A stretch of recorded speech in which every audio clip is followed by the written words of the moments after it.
I've talked to enough people in business who completely mess up. They don't keep track of anything over the course of the month. And I imagine they just pile things onto you at the end of the year. And it's like, oh my goodness. And sometimes past the tax deadline. Talk to me about that. This is actually an interesting question. So today, the 24th, the IRS is starting to accept tax returns. We're heading into a tax season where the IRS has still not processed more than 7 million tax returns from 2020.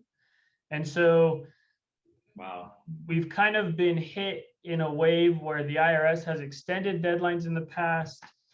People have been filing late. There has been some leeway, but we're heading into a tax season where the IRS is already backlogged.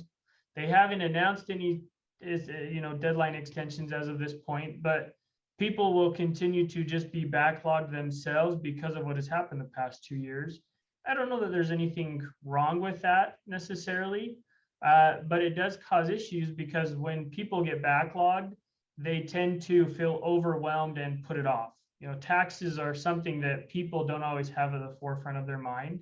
No. Or they dread it.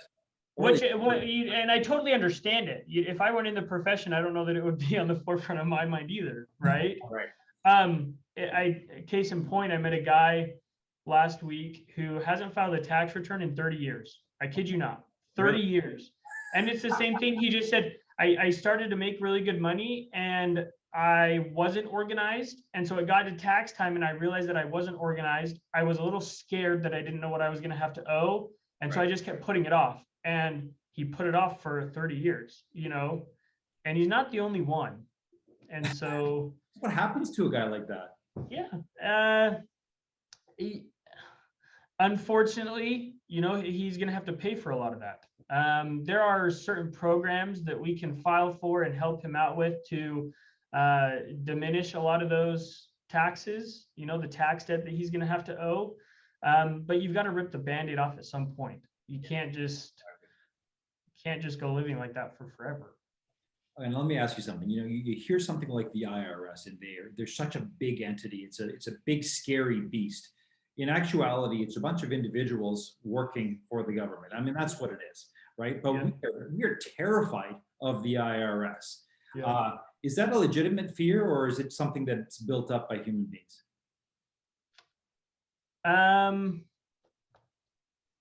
I think as a whole, it's a legitimate fear in that people generally just don't want to deal with them.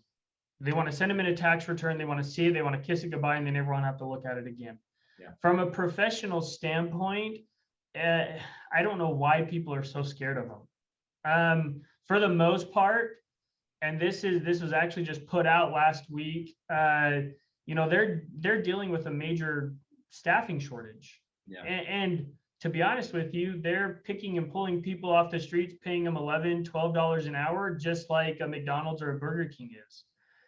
And, so they don't necessarily understand all the tax laws. They don't understand the nuances, the case laws. They don't understand a lot of it. And so I think that's where some frustration comes from, is you're dealing with someone who is not necessarily educated on the subject.